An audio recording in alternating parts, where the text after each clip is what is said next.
आज हम आपके लिए लेकर आए हैं एक बेहद महत्वपूर्ण और सोचने पर मजबूर कर देने वाली बातचीत। इस विशेष पॉडकास्ट में हमारे साथ खास बातचीत हो रही है हीरा ग्रुप की संस्थापक और मुख्य कार्यकारी अधिकारी डॉक्टर नोहेरा शेख से।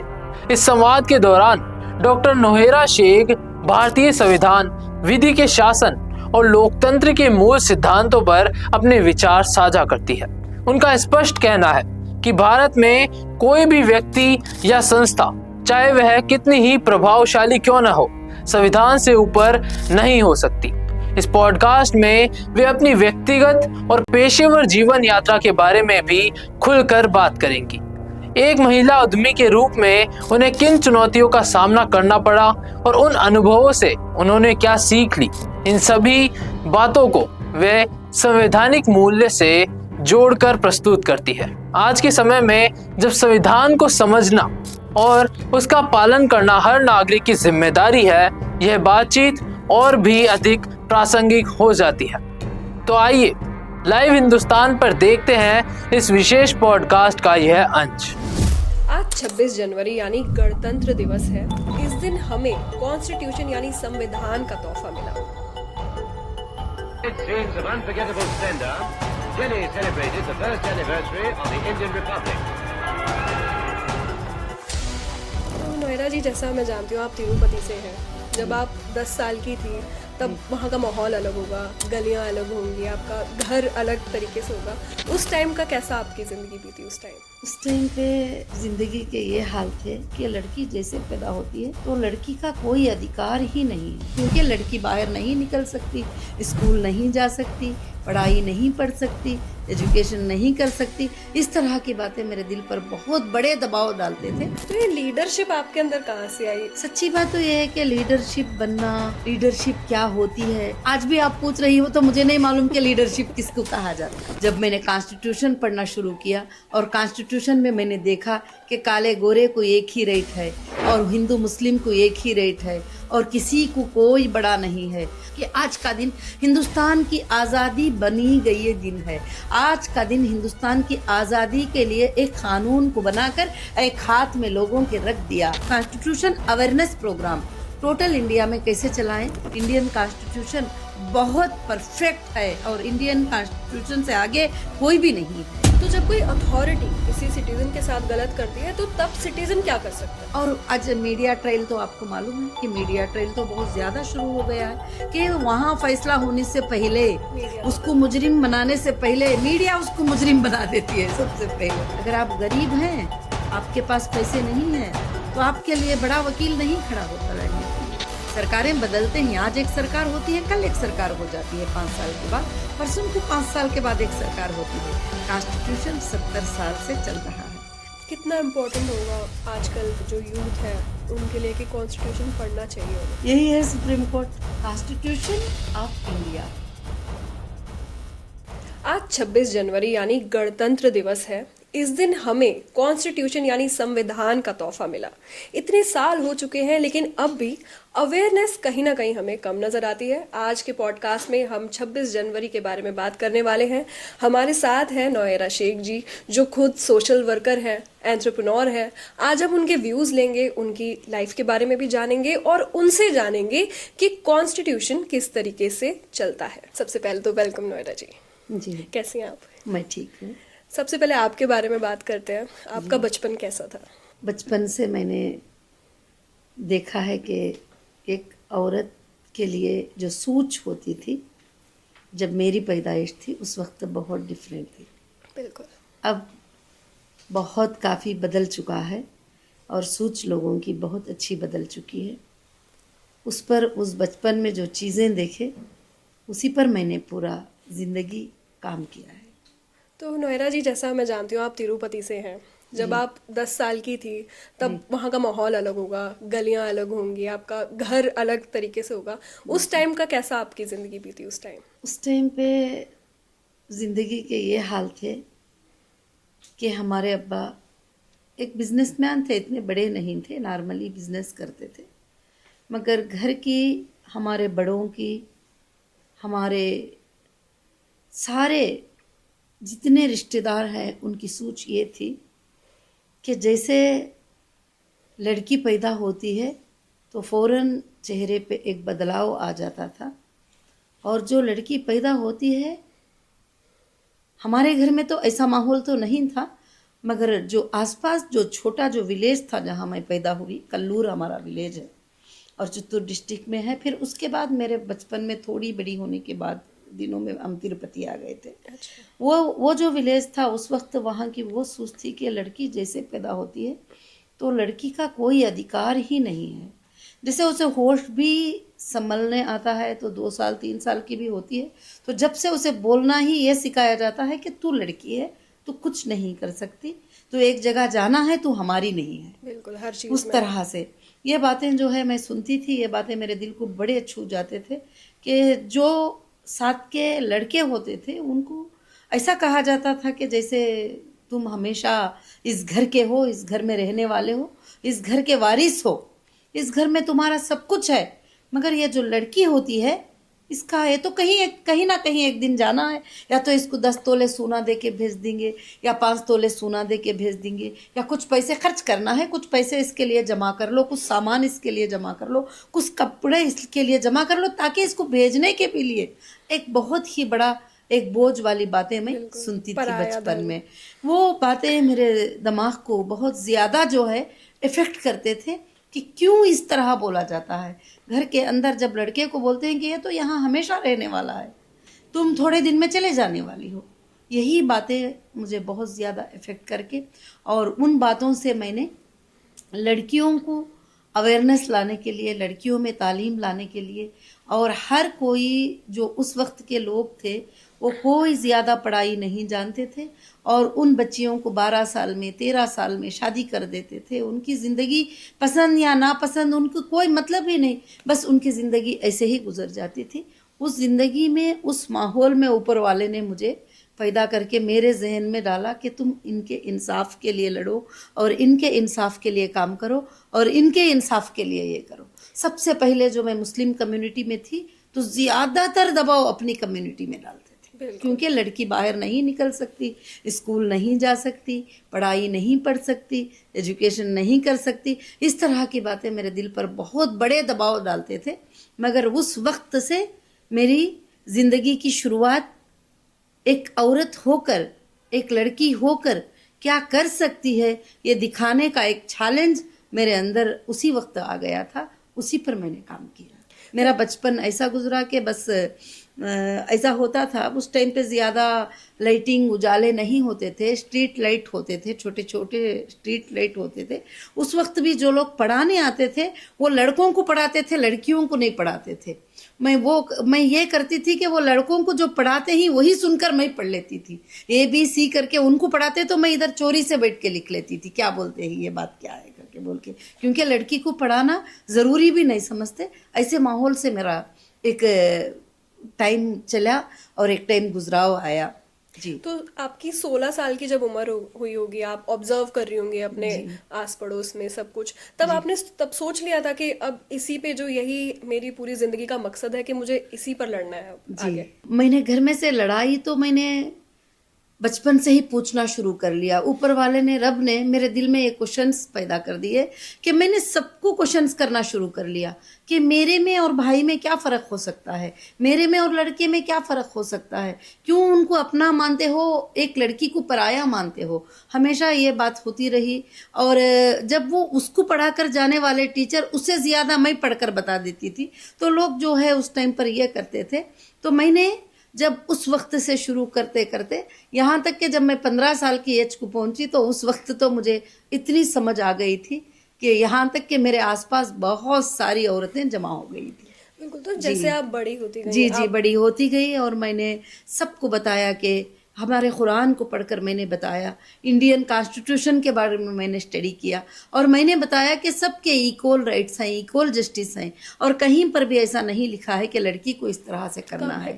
और उस वक्त में आप समझ सकती है कि कितनी दुनिया टूट पड़ी होंगी, सबको जब बताया जाता था कि औरतों के हुकूक ही, ये सब जितने भी बातें बोले जा रहे हैं ये बातें गलत बातें हैं, ये बातें अपने बनाए हुए बातें ही, ऊपर पैदा करने वाले ने ये बातें नहीं बताया है। तो उस वक्त की फाइट कैसी होगी, उस वक्त किस तरह से उसको हैंडल करना पड़ा, किस तरह से उस तरह से मैंने बहुत सारा काम भी किया।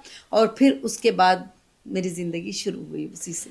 अगर बात इसमें हम स्ट्रगल की करें, देखिए समझाना बहुत मुश्किल होता है कि पढ़ाई की इम्पोर्टेंस क्या है, पढ़ाई सिर्फ तुम्हारे लिए एक जरिया है, सर्वाइवल है जी। तो तब आपने कैसी स्ट्रगल्स फेस करी, कैसे आप समझा पाई लोगों को, लड़कियों को कि शादी से बढ़ो, आगे बढ़ो? उस वक्त ऐसा था कि 7th पढ़ लेती कोई भी लड़की तो उसको रोक देते थे, वो बता देते थे कि 12 साल तेरी उम्र हो गई, अभी जाना नहीं है कहीं पर भी। तो मैंने सबसे पहले अपनी कम्युनिटी के लड़कियों को समझाना शुरू कर लिया कि हम जा सकते हैं, हम पढ़ सकते हैं, हम पढ़ाई कर सकते हैं। अगर ये नहीं भी भेजेंगे तो फिर हम जाके पढ़ेंगे और हम इनसे बात करेंगे। तो घरों में उनके माँ बाप को समझाना, उनके बड़ों को समझाना, उनकी पढ़ाई के लिए कोशिश करना, ये सब कुछ काम मैंने शुरू कर लिया। फिर उसके बाद मुझे कहीं सपोर्ट मिलना नज़र नहीं आया तो फिर मैंने खुद का एक इदारा 1998 में तिरुपति में मैंने स्टार्ट कर दिया। तो ये लीडरशिप आपके अंदर कहाँ से आई? आप जो स्ट्रीट लाइट्स के नीचे पढ़ रही थी तब आपने सोचा कि अब मुझे कुछ करना होगा, अब मैं लीडर बनूंगी? सच्ची बात तो यह है कि लीडरशिप बनना, लीडरशिप क्या होती है, आज भी आप पूछ रही हो तो मुझे नहीं मालूम कि लीडरशिप किसको कहा जाता है। मगर मेरे अंदर ये सोच कर कुछ बातें आ गए कि अब मैं नहीं खामोश रहूँगी, मैं इन सबको बताऊंगी कि हमारे राइट्स क्या हैं और हमारे हक क्या है, हमारे हुकूक क्या हैं। हमको कोई भी दबा नहीं सकते, किसी लड़की को उसके मर्जी के बगैर शादी नहीं कर सकते। और कोई भी लड़की कमा भी सकती है, वो बिजनेस भी कर सकती है, वो पढ़ाई भी कर सकती है और वो पॉलिटिक्स में भी आ सकती है। उस लड़की को जो है ना सब कुछ हुकूक मिलना चाहिए। उसी वक्त से जो है हमने जुबान उठाना शुरू कर लिया और एक मिशन, एक अवेयरनेस शुरू किया मैंने तिरुपति चित्तूर डिस्ट्रिक्ट में। छोटे छोटे विलेजेस में अवेयरनेस शुरू किया। 10 लड़कियों को जमा करना, 5 लड़कियों को जमा करना, 10 महिलाओं को जमा करना। लड़की तो मान जाती थी, छोटी बच्ची होती थी, मगर उसकी माँ कभी नहीं मानती, उसकी दादी कभी नहीं मानती, उसके बाप कभी नहीं मानते। फिर मेरा काम हो गया कि उनको समझाना जाके कि नहीं, ऊपर वाला रब तुम्हें ऐसा नहीं बोल रहा है, ऐसा बोल रहा है, ये बात ऐसा, हाँ हमारे किताबों में ऐसा है, मगर मौलाना साहब ने ऐसा बता दिया था। मतलब इस तरह से क्या होता था कि काफ़ी हुकूक, उनके राइट्स पूरे भी खो जाते थे। ऐसे हज़ारों लाखों के ज़िंदगियां तबाह हो जाते थे कि जिनको कुछ पता नहीं होता था। आज माहौल बहुत बदल चुका है। फिर उसके बाद वहाँ से वहाँ, वहाँ से वहाँ मैंने एक स्टेट में काम किया। काम करने के बाद फिर दूसरे स्टेट को पता चला तो फिर वहाँ के लड़कियाँ मुझे बुलाने लगे। फिर तीसरे स्टेट में पता चला, वहाँ के महिलाएं लड़कियाँ मुझे बुलाने लगे। फिर और चौथे स्टेट में पता चला। तो इसी तरह मैंने पूरे हिंदुस्तान का करीब दौरा किया है, सिर्फ महिलाओं के राइट्स के लिए, बच्चों के राइट्स के लिए। उसके बाद काफ़ी स्कूल्स, काफ़ी कॉलेजेस, काफ़ी सारे चीज़ें मैंने शुरू कर लिया। और उसी के लिए मैंने बिजनेस भी, हमारा हीरा गोल्ड के नाम से बिजनेस शुरू किया था। उसमें हमारे महिलाएं ही 95% ज्वाइन किए थे और उन्हीं से हमारा बिजनेस चलता था। उसी से सब कुछ, उसी से था सब कुछ भी। आज भी हमारी वही ख्वाहिश है कि महिलाओं की और बच्चों की मदद करें। जी। महिलाओं की राइट्स की आप बात करते हैं, एक लाइन तो आपने पक्का सुनी होगी कि अपनी हद में रहो। जी बिल्कुल। तो ये लाइन जब आप अपने ऊपर सुनती थी तब आपने डिसाइड क्या किया कि मेरी हद क्या है? जी। कहाँ पे जाके मेरी हद शुरू है और कहाँ पे खत्म है? जी, हद रखने के लिए, हद करने के लिए उस वक्त में छोटे ही वक्त से घर में बाप ने हद रख दिया था, दादी ने एक हद रख दिया था, फिर उसके बाद रिश्तेदारों ने हद रख दिया, फिर उसके बाद उलमा ने हद रख दिया, उसके बाद लोगों ने हद रख दिया। तो वो सारे हदों को मैंने इन किताबों को पढ़ के बता के जो है सारे हदों को तोड़ती गई और हदें टूटते चले गए। जी। तो अगर आप अब अपने आप को देखें 16 साल की नोएरा, तो अपने आप को आप किस तरीके से देखेंगी, क्या मैसेज देंगे और क्या उसे बताने वाली हैं कि क्या स्ट्रगल आने वाली है आगे भी जो है ना? आज जो अर्बन सिटीज़ है उसके अंदर थोड़े लड़कियां पढ़ी लिखी हैं, बहुत सारे मालूमात है, मगर आज भी विलेजेस में करीब वही हालत 50% लोगों की उस तरह के है। पूरे मैं नहीं बता सकती। 50% लोगों के वही हालात हैं और खरियों में, विलेजों में जो है आज भी बच्चियों के और महिलाओं के ऐसे ही हालात हैं जिनको कुछ भी नहीं मालूम, ना उनके राइट्स मालूम है, ना उनको कुछ पता ही नहीं है कि उनके क्या राइट्स होते हैं। तो मुझे बहुत ही सताया गया और बहुत मुश्किल पहुंचाई गई। हर जगह पर जहाँ पर एक लड़की को तकलीफ़ होती मैं जाकर खड़ी हो जाती, वो मेरे दुश्मन बन जाते। जहाँ पर एक लड़की को मुश्किल होती, एक औरत को एक जगह पर सताया जाता, उस औरत के लिए जाके इंसाफ की ज़ुबान उठा लेती। अगर कोई शोहर पकड़ के मार देता मेरे सामने तो मैं उसके ऊपर कोई कंप्लेंट कर देती, तो वहाँ से वो मेरे उसकी पूरी फैमिली मेरे ऊपर एक दुश्मन बन जाती थी। बहुत सारे चीज़ें। मगर जब मुझे जो ताकत दिया, जो आज का रिपब्लिक डे जो है, अब वो डे है, मुझे ताकत दिया जब मैंने कॉन्स्टिट्यूशन पढ़ना शुरू किया और कॉन्स्टिट्यूशन में मैंने देखा कि काले गोरे को एक ही रेट है और हिंदू मुस्लिम को एक ही रेट है और किसी को कोई बड़ा नहीं है। जब जाते कंप्लेंट पकड़कर हमें पता नहीं चलता था कि देखो ये लड़की को कोई मारा है, सताया है, तकलीफ़ है। जब पुलिस के पास जाते तो पुलिस क्या करती थी, उसको अवॉइड कर देती थी। हमें पता नहीं उतनी छोटी उम्र में कि क्या है, किसको बात करना है, क्या बात है। मगर उसको कहीं से फ़ोन आता था एक पॉलिटिशियन का और वो एक वहाँ का एमएलए लोकल का फ़ोन कर देता तो वो बिल्कुल बेचारा खामोश हो जाता था। तो फिर जब कॉन्स्टिट्यूशन पढ़े तो फिर मुझे ये बात मालूम हो गया कि हिंदुस्तान की सबसे बड़ी सुप्रीमो जो है ये कॉन्स्टिट्यूशन है।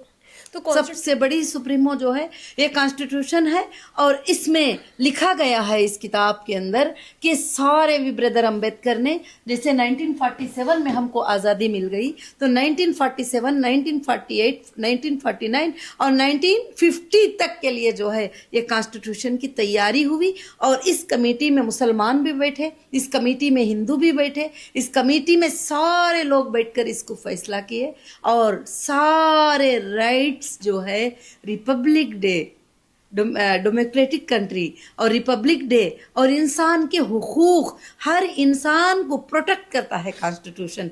ये मैंने देखा और ये मैंने सीखा। और जब से मैंने इस बात के ऊपर बहस भी करना शुरू किया कि वहाँ पर जब जाते तो वहाँ पर एक एमएलए का फ़ोन आ जाता तो फिर ये रोक देते, तो हम कॉन्स्टिट्यूशन को सुनाते थे उनको, इसमें ये एक्ट में तुम ऐसा नहीं कर सकते, ये एक्ट ऐसा है। तो आज हमें ये बात पता होना चाहिए कि आज का दिन बहुत ही बड़ा प्यारा दिन है, बहुत ही बड़ा अच्छा दिन है कि आज का दिन हिंदुस्तान की आज़ादी बनी गई ये दिन है। आज का दिन हिंदुस्तान की आज़ादी के लिए एक कानून को बनाकर एक हाथ में लोगों के रख दिया। अब यहाँ पर ना कोई सीबीआई बड़े ही, ना कोई इंटरपोल बड़ी है, ना कोई एजेंसी बड़ी है। कोई भी दुनिया की एजेंसी हो, कोई दुनिया का कितना बड़ा पॉलिटिशियन इंडिया का हो, यहाँ तक के प्रेसिडेंट भी इसको फॉलो करना, कॉन्स्टिट्यूशन को बहुत ही बड़ा ज़रूरी है। जजेस को इसको फॉलो करना है और प्रेसिडेंट को इसको फॉलो करना है। सारे लोगों को इसकी बाउंड्री में रहना है। मगर पूरे लोग इस बाउंड्री में रहना है तो कुछ लोगों को तो कॉन्स्टिट्यूशन के बारे में पता भी नहीं है। इसीलिए अब एक बहुत बड़ी टीम तैयार हो रही है कि constitution awareness programme total India में कैसे चलाएं, बच्चों को स्कूल में और कॉलेजेस में ये बताएं। उनको ये मालूम है कि कॉन्स्टिट्यूशन है, उनको ये मालूम है कि रिपब्लिक डे 26 जनवरी है और उनको ये मालूम है कि उस दिन झंडा लहराया जाता है। और मगर तुम किसी भी नेता को जाकर पूछ लो कि कॉन्स्टिट्यूशन में क्या लिखा हुआ है, वो उनको नहीं पता। बिल्कुल। अगर पढ़ लें, अमल कर लें तो इससे बेहतर कुछ नहीं है। सबके लिए इंसाफ, सबके लिए अच्छा। और कोर्ट को भी इसमें क्या लिखा है कि दोनों तरफ से भी सुनना ज़रूरी है, दोनों तरफ से भी सुनना ज़रूरी है। और दुनिया तुम्हारे ऊपर लाख इल्ज़ाम लगा ले, कॉन्स्टिट्यूशन एक ही कहता है कि एविडेंस लाना है, प्रूफ करना है। इल्ज़ाम लगाने से कुछ नहीं होता किसी के ऊपर भी, और एविडेंस लाना है, उसको प्रूफ करना है, जिसको ट्रायल कोर्ट कहा जाता है। और ट्रायल कोर्ट क्या है, कॉन्स्टिट्यूशन में लिखा है। हाई कोर्ट क्या है, कॉन्स्टिट्यूशन में लिखा है। सुप्रीम कोर्ट को क्या करना है, कॉन्स्टिट्यूशन में लिखा है। किसके क्या राइट्स हैं, किसके क्या हुदूद है, सबको लिखा है। मगर कॉमन मैन को सबसे ज्यादा पावर दिया कि कॉमन मैन सबसे फाइट कर सकता है। किसको लेकर कर सकता है, कॉन्स्टिट्यूशन। जी, सबको लेकर, सब पे फाइट कर सकता है। कॉन्स्टिट्यूशन को लेके फाइट कर सकता है कि कॉन्स्टिट्यूशन में ऐसे लिखा है तो सबके सर झुक जाते हैं वहां पे। फिर उसके बाद कोई बात आगे नहीं आती। अगर कॉन्स्टिट्यूशन नहीं तो कुछ भी नहीं। कुछ भी नहीं। हाँ, काफी बिल पास हुए मगर लोगों के अच्छाई के लिए पास हुए। अब जैसे महिलाओं की बिल पास हुई, 33% रिजर्वेशन बिल पास हुई। अब इसको इम्प्लीमेंट कौन करना है? महिलाएं करना है, महिलाएं आगे आना है, हिस्सा लेना है। अभी आपको भी पता होगा कि अब काफी लड़कियां, यंग लड़कियां भी जो है पॉलिटिक्स में आ रहे हैं और लोकसभा में आ रहे हैं, राज्यसभा में आ रहे हैं और हर जगह पर जो है लड़कियों को जो है काफी एक ये हो जाती है। तो इस तरह से इसमें मर्द औरत को एक हुकूक है, काले गोरे को बराबरी का हुकूक है, किसी को ना ज्यादती है, किसी को ना कमी है। मियाँ बीवी के हुकूक भी दोनों के भी जो है कोई भी ये नहीं है, सब एक है कॉन्स्टिट्यूशन में। तो कॉन्स्टिट्यूशन सबसे ज्यादा बेहतर है। अगर 6 फंडामेंटल राइट्स की बात करें जो हमारे सिटीजन होने पे सबसे ज्यादा इम्पोर्टेंट होती हैं, तो वो कौन सी होती हैं? बहुत फंडामेंटल राइट्स में आर्टिकल 21, आर्टिकल 32, आर्टिकल 19, आर्टिकल, बहुत सारे आर्टिकल्स हैं जो लोगों को राइट्स देते हैं, मगर बहुत सारे आर्टिकल्स हैं जो लोगों को सजा देते हैं। वो भी जरूरी है, क्योंकि जो गुनहगार होता है, जैसे जो गुनहगार होता है, जो चोर होता है, जो गलत होता है, उसको सजा मिलना भी जरूरी है ताकि वो आगे के इंसान को नुकसान ना पहुंचाए और आगे उसके जरिए से लोगों को नुकसान ना पहुंचाए। वो भी बिल्कुल से बिल्कुल जरूरी है। तो इसलिए मगर कभी भी लोग ये ना समझे कि इल्जाम लगते ही जो है उनके ऊपर जो है फौरन से फौरन के उनको सजा लग जाएगी। ऐसा नहीं है। इंडियन कॉन्स्टिट्यूशन बहुत परफेक्ट है और इंडियन कॉन्स्टिट्यूशन से आगे कोई भी नहीं है और वो सारा सुना जाता है कोर्ट में, सारी चीज़ें। तो मुझे लीगल करीब 2018 तो आज भी फेस कर रही हूँ, क्योंकि मैंने जुबान उठाया, मैंने बिजनेस किया, मैंने सारे चीज़ें किया, तो मुझे काफ़ी चीज़ें। फिर उसके बाद मैंने ऑल इंडिया महिला एम्पावरमेंट पार्टी को लॉन्च किया, तो मुझे सीधा अरेस्ट कर लिया गया और बहुत सारे इल्ज़ाम लगाए गए। तो कितने भी इल्ज़ाम लगा लो, मगर एक ट्रस्ट, एक भरोसा है कि कॉन्स्टिट्यूशन सही इंसान को सज़ा नहीं देता। ये भरोसे से पीठ पीछे ये किए बगैर आज भी जो है उस पर फाइट होती रहती है, क्योंकि 25 लाख महिलाएं हमारे मेंबर हैं। तो वो महिलाएं देख रहे हैं कि क्या होता है, औरतें आगे बढ़ते हैं तो उनको किस तरह से दबाया जाता है। मगर मैं उन सबको बताती हूँ कि मत डरो, क्योंकि एक दिन इंसाफ जरूर जीतेगी। तो जैसा आप बता रहे हैं कि आपको फंसाया गया, आपने एमएलए की भी बात करी, तो जब कोई अथॉरिटी किसी सिटीजन के साथ गलत करती है तो तब सिटीजन क्या कर सकता है? सिटीजन बहुत, देखो, इतना कॉन्स्टिट्यूशन इतना प्यारा बना है कि अगर अथॉरिटी सताती है तो उसके लिए ह्यूमन राइट है। बिल्कुल, वो ह्यूमन राइट में जाके कंप्लेंट दे सकता है कि देखो मेरे साथ इलीगल हरास हो रहा है, और वो हाई कोर्ट को जा सकता है और वो सुप्रीम कोर्ट को जा सकता है और वो अपनी बाधाएं उनके सामने रख सकते हैं। तो ज़रूर उनको एक ना एक जगह से उनको ज़रूर से ज़रूर इंसाफ मिलेगी। और एजेंसी भी बनती है तो उसको भी कॉन्स्टिट्यूशन के अंडर ही काम करना है। जब वो आगे चले जाते हैं तो उनके लिए भी बहुत ड्यूटी, कंडीशन, बॉन्डिंग बहुत सारे उनके लिए है कि तुम उनके लिए, जब एक बंदा अरेस्ट होता है तो इंडियन कॉन्स्टिट्यूशन उसकी सेफ्टी कैसे करते हैं कि उसके अगर औरत है तो उसके साथ 2 महिलाएं रहती हैं, कंटिन्यू रहती है। अगर वो इन्वेस्टिगेशन में भी होती है तो साथ में बैठी रहती है। ये बहुत सारे लोगों को पता नहीं होता है और वो समझते हैं कि जैसे अरेस्ट हो गए तो बस बहुत सारी चीज़ें हो जाते हैं, उनको ऐसे बात करते हैं, मर्दे वो करते हैं, ये बहुत सारी चीज़ें, गंदी बातें भी बहुत सारी बोलती हैं। मगर क्या है कि 2 महिलाएं, महिला पुलिस उनके साथ रहती है और उनके खाने का ख्याल रखा जाता है, उनके पानी का ख्याल रखा जाता है, सब कुछ कॉन्स्टिट्यूशन में। यहाँ तक कि जब उनको जेसी में, जेल में रखते हैं तो जेल में भी उनको हुकूक दिए जाते हैं, मगर हुकूक को पूरे कंप्लीट नहीं किए जाते।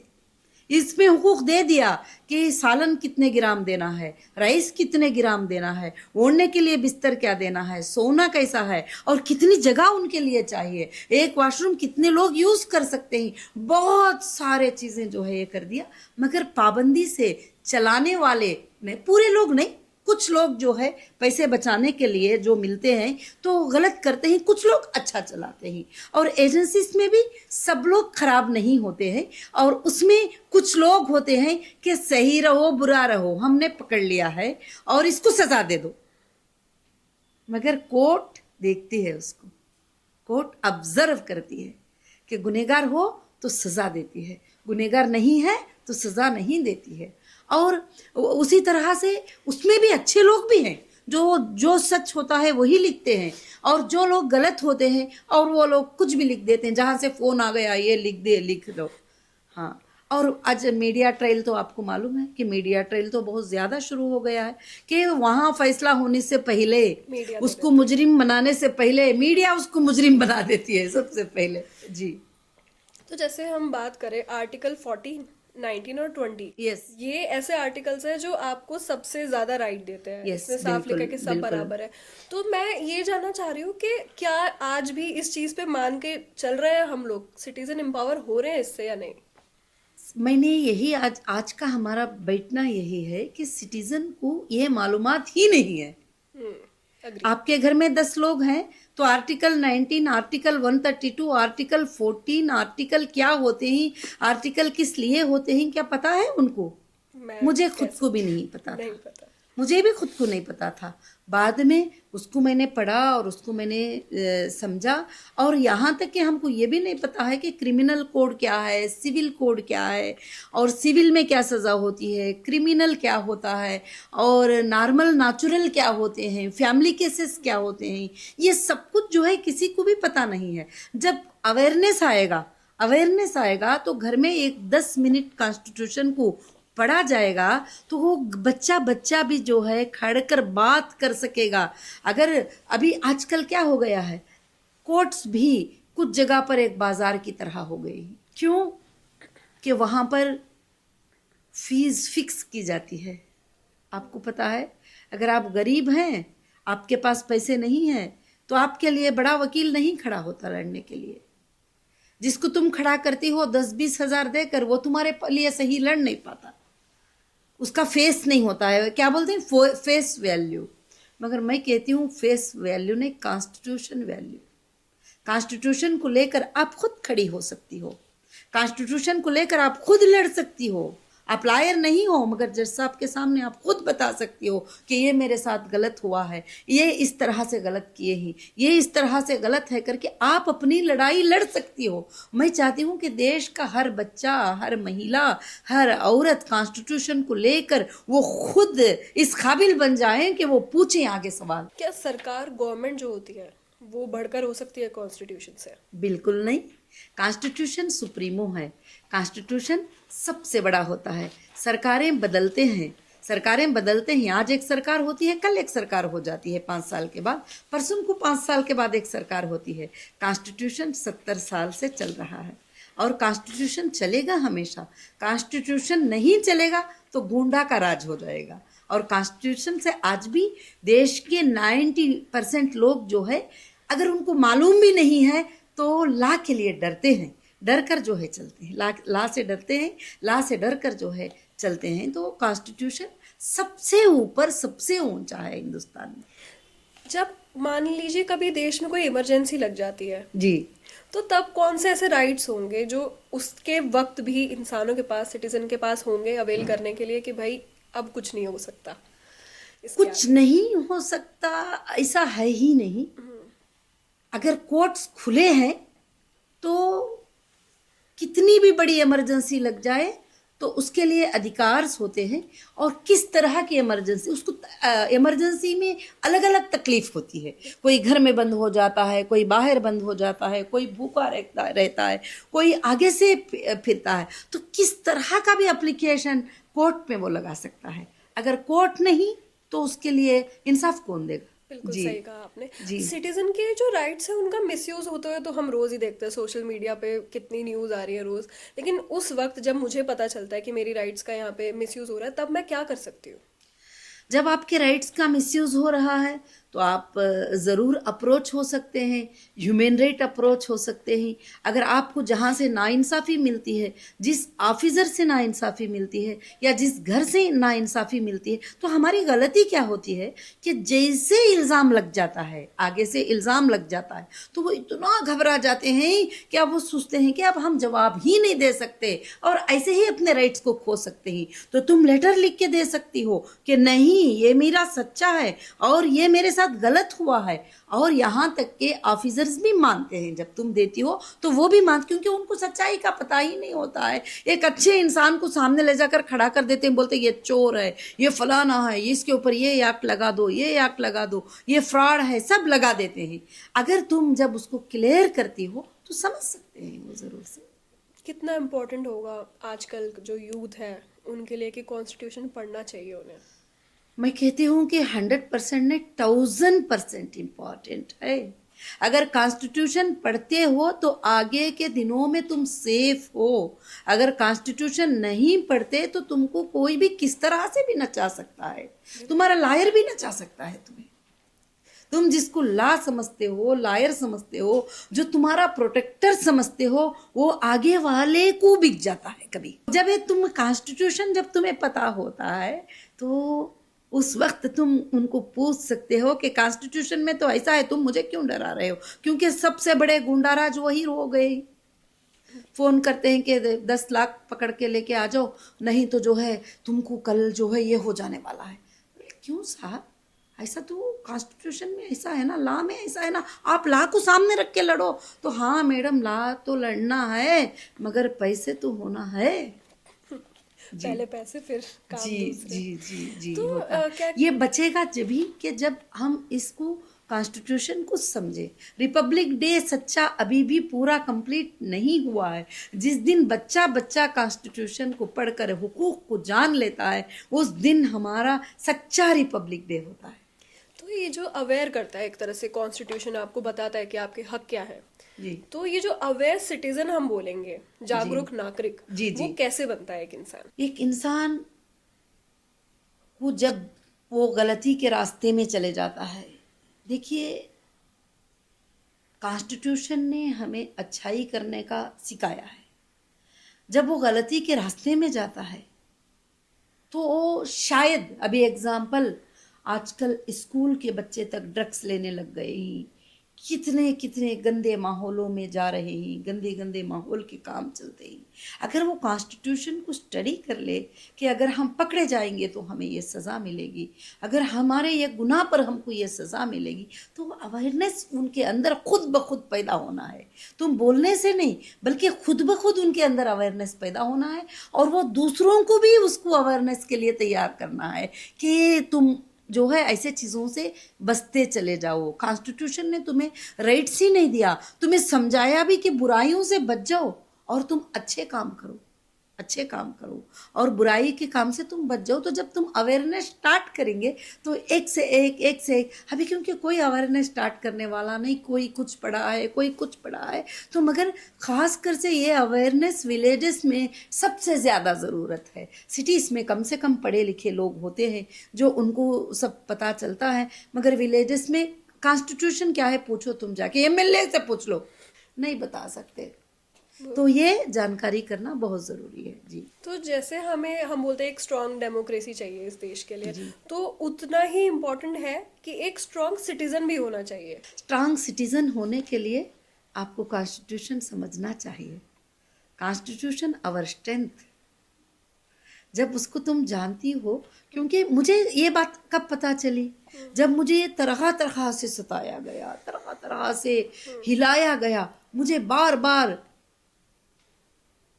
ऊपर वाले का तो बेहद भरोसा होता है कि सच्चाई की जीत होती है, मगर कॉन्स्टिट्यूशन के बारे में भी एक स्ट्रेंथ आता था कि कॉन्स्टिट्यूशन मेरे साथ गलत नहीं कर सकता, गलत नहीं होगा मेरे साथ, क्योंकि कॉन्स्टिट्यूशन में ऐसा है नहीं कि मैं गुनाह ना करूं तो मुझे गुनहगार बना दे।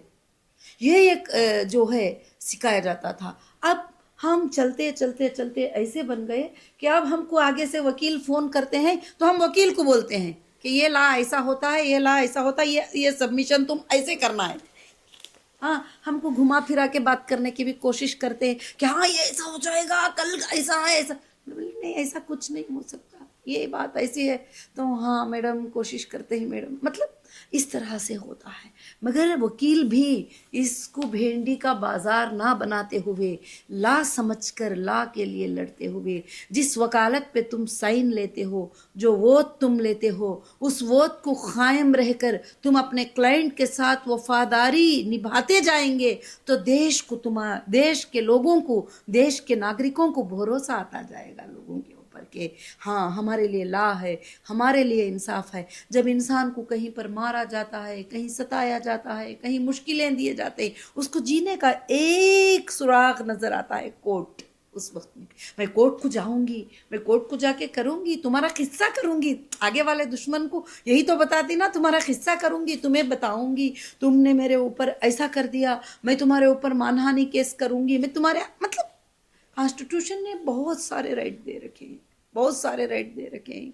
मगर आज क्या हो रहा है कि कितने कैसे कैसे बदनामियां कर रहे हैं, कोई औरतें फांसी लगा के मर रही हैं, कोई वो अब किसी को फेस करने की ताकत आने के लिए अंदर स्ट्रेंथ तो होना चाहिए कि किस तरह से वो लड़ाई करे। हमारे सामने ऐसे ऐसे वाक़े आते हैं कि किसी ने अभी एआई आ गया तो एआई की वजह से किसी ने उसका फेस लगा दिया और नंगी औरत के फेस पे फेस लगा दिया और उसको वायरल कर दिया। अब उसके हस्बैंड ने जाके उसको जान जाने तक के लिए मार दिया। आपने उसमें उसको चेक कर सकते ही तो, और वो जाहिल था, अनपढ़ था, उसको नहीं मालूम कि ये एआई का वीडियो है। अब वो किसी गैर मर्द के साथ इस तरह का वीडियो ले जाके बता दिया। अब तो उस तरह से कि अब अगर वो कॉन्स्टिट्यूशन को जानती तो मरती नहीं थी, फांसी नहीं लगाती थी वो, और वो कॉन्स्टिट्यूशन को जानती तो उसको सजा दिलाती थी जिसने उसके साथ ये हरकत किया। कहाँ से ये वायरल हुआ, किस तरह से हुआ, मुश्किल तो होती है। ऐसा नहीं कि बड़ा इजीली आर्डर मिल जाएगा कोर्ट में, उसके लिए लड़ना होता है, उसके लिए फेस करना होता है। फेस करने के लिए स्ट्रेंथ कॉन्स्टिट्यूशन होता है, कॉन्स्टिट्यूशन से स्ट्रेंथ मिलता है, खड़ के लड़ सकते हैं। तो जिके ये मेरा नहीं है, ये एआई का वीडियो है, अब वो एआई का वीडियो प्रूफ करा लेने के लिए उसको 5 साल तो लग जाएंगे, मगर उसके पास स्ट्रेंथ होना चाहिए, पैसे होना चाहिए, सब कुछ होना चाहिए। मगर इसलिए देश के अंदर भी कानून पे ख़ास कर से नज़र रखना चाहिए, एजेंसियों को, साइबर क्राइम वालों को और बहुत सारे चीज़ों को, कि औरतों के साथ जुल्म और नाहक होने से उनको बचाता जाए। क्योंकि औरत एक नाजुक सी चीज़ है और उसको छोटी बात पर उसका बेटा गलत नज़र से देखता है तो वो मरने को तैयार हो जाती है, उसका बाप गलत नज़र से देखता है तो वो मरने को तैयार हो जाती है। वही बेटी न गलत नज़र से देखते हैं तो बाप मरता नहीं है, उसके अंदर वो हिम्मत, एक ताकत होती है। तो इसलिए मैं चाहती हूँ कि महिलाओं के लिए, बच्चों के लिए हमारी लाइफ रही है, पूरी ज़िंदगी लाइफ रही है। एक महिला ही एक भाई की बहन होती है, एक हस्बैंड की बीवी होती है, और एक बच्चे की माँ होती है, और एक भाई की बहन होती है, एक महिला ही होती है। तो उस महिला को हम सपोर्ट करने के लिए काफ़ी अवेयरनेस प्रोग्राम, काफ़ी चीज़ें, आज भी हम बैठते ही नेट के ऊपर तो लाखों के लोगों को कुछ एम्पावर होने के लिए लिख कर डालते हैं, तो एक बात से उनको हिम्मत मिलती है, अफजाई। तो लाख लोग देखेंगे तो कम से कम उसमें से 50 लोगों को मगर अच्छाई की तरफ बढ़ाएं, अपने माइंड को अच्छाई की तरफ लेके जाएं, अच्छाई की तरफ लेके जाएं। यही माइंड बुरा भी कर सकता है, यही माइंड अच्छा है। वही एआई, तुम अच्छी बातें बनाते जाओ तो अच्छी बातें बना के वायरल करो तो लोगों को अवेयरनेस आता है, अच्छी बातें आते ही। वही एआई के साथ तुम बुरे काम करो उसके हाथ से तो वो काम करा के लोगों के जान निकाल सकते हैं। तो इसीलिए क्या है कि ख़ास कर से क्या है कि हमको अच्छे काम करने के लिए अवेयरनेस लाना बहुत ज़्यादा ज़रूरी है। हाँ, तो आप कोर्ट्स की बात कर रही थी, तो सुप्रीम कोर्ट को सबसे ज़्यादा कहा जाता है कि वो गार्जियन ऑफ कॉन्स्टिट्यूशन है, तो ऐसा क्यों? यही है सुप्रीम कोर्ट जो है यही है सुप्रीम कोर्ट। सुप्रीम कोर्ट में भी इसको आगे जाने की इजाज़त नहीं है किसी को भी। कॉन्स्टिट्यूशन ऑफ इंडिया गार्डियन है, ये सुप्रीमो है, सुप्रीम कोर्ट भी यही है जो है ये आप जो आर्टिकल्स दिए हैं। सुप्रीम कोर्ट भी यही है कि सुप्रीम कोर्ट भी इसी को फॉलो करना पड़ेगा। अगर इसको फॉलो नहीं करेंगे तो फिर कोर्ट का कुछ भी मतलब नहीं रहेगा। Session court, high court, supreme court, सब कुछ यही है। तो नोएरा शेख जी, आपसे बात करके मुझे बहुत अच्छा लगा, बहुत वैल्यूज़ मिली। मैंने खुद बहुत सारी चीज़ें कॉन्स्टिट्यूशन के बारे में जानी जो मुझे नहीं पता थी। ऑनेस्टली बहुत ज़्यादा मुझे अच्छा लग रहा है। ये खुद भी फिलंथ्रोपिस्ट हैं, इनका बिजनेस है, इन्होंने वर्ल्ड लेवल पे हम इंडिया को रिप्रेजेंट किया है, वुमेन को रिप्रेजेंट किया है, जो बहुत अच्छी बात है। एंड लास्टली मैं यही बोलूँगी कि आपको कॉन्स्टिट्यूशन को लेके अवेयर होना बहुत ज़रूरी है एज अ इंडियन सिटीज़न, क्योंकि यही आपको एक राइट देता है, आपको इंसान बनाता है, नहीं तो आप नहीं सर्वाइव कर पाओगे। And happy Republic day all of you. सारे देश के लोगों के लिए हैप्पी रिपब्लिक डे। और हैप्पी रिपब्लिक डे में मुझे भी बहुत अच्छा लगा कि आज आपने कॉन्स्टिट्यूशन के ही क्वेश्चन किए और कॉन्स्टिट्यूशन बुक रख के क्वेश्चन किए, तो बहुत ही अच्छा लगा, ताकि देश में हम आगे के दिनों में ये कॉन्स्टिट्यूशन अवेयरनेस प्रोग्राम पूरे देश में चलाएंगे, क्योंकि कॉन्स्टिट्यूशन अवेयरनेस बहुत ज़रूरी है।